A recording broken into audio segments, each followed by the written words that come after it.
में ही खनन हो सकती है, बाकी अरावली पूरी तरह सुरक्षित है। कुछ YouTube चैनल ने और कुछ लोगों ने एक कंफ्यूजन खड़ा कर दिया कि 100 मीटर का अर्थ होगा टॉप के 100 मीटर। ऐसा नहीं है। उसका जो बेस स्ट्रक्चर है, जो पर्वत का बेस स्ट्रक्चर है, अगर वो जमीन के अंदर भी 20 मीटर है, वहां से लेके 100 मीटर तक प्रोटेक्शन है। तो जो 100 मीटर का प्रोटेक्शन है, जो लोगों ने कंफ्यूजन करा है कि मतलब ऊपर का 100 मीटर है, नीचे खुदाई कर सकेंगे, वो नहीं। मैं आपको फिर क्लियर कर रहा हूँ। 100 मीटर का अर्थ है टॉप 100 मीटर से बॉटम के अंदर तक जो उसका पूरा फैलाव है। पहाड़ी तो ऐसे होती है, तो उसका बॉटम तो बड़ा होता है। जहां तक उसका बॉटम जाएगा वहां से लेके 100 मीटर तक प्रोटेक्शन है।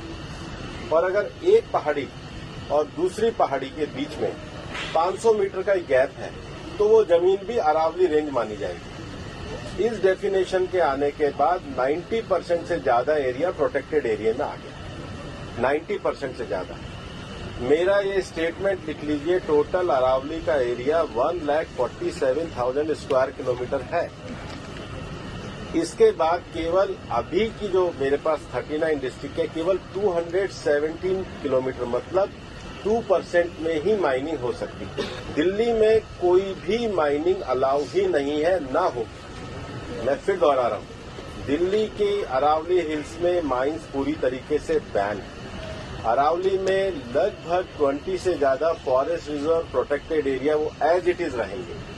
तो reserve area, protected area, even 100 meter भी पहले क्या होता था, जो लोगों ने करा था कि टॉप को छोड़ के नीचे खुदाई करते थे, तो वो एक तरीके से उसके चारों तरफ करते थे। अब वो भी नहीं कर सकेंगे।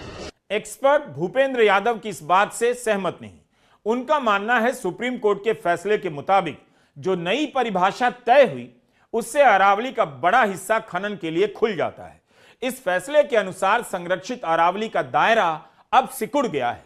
इंडियन एक्सप्रेस के जय मजूमदार ने फॉरेस्ट सर्वे ऑफ इंडिया के आंकड़ों का विश्लेषण किया है। 15 जिलों में 1 लाख से अधिक पहाड़ियों की ऊंचाई 20 मीटर से नीचे है। 20 से 60 मीटर के बीच करीब 20,000 से कुछ अधिक पहाड़ियां हैं। 100 मीटर से ऊंची पहाड़ियों की संख्या 1048 ही है। इसके अनुसार तो अरावली गायब ही हो जाएगी। दैनिक भास्कर ने अरावली के इलाके में काम करने वाले पर्यावरणविदों से बात की है। अरावली का 2/3 हिस्सा राजस्थान से गुजरता है। यहां 1,60,000 पहाड़ियां हैं। इनका कहना है 25% अरावली पहले ही तबाह हो चुकी है। 90% पहाड़ियां नई परिभाषाओं से बाहर हो सकती हैं, यानी जहां खुलकर खनन हो सकता है। इसलिए इनके अस्तित्व को खतरा है। अफसोस की बात है कि सुप्रीम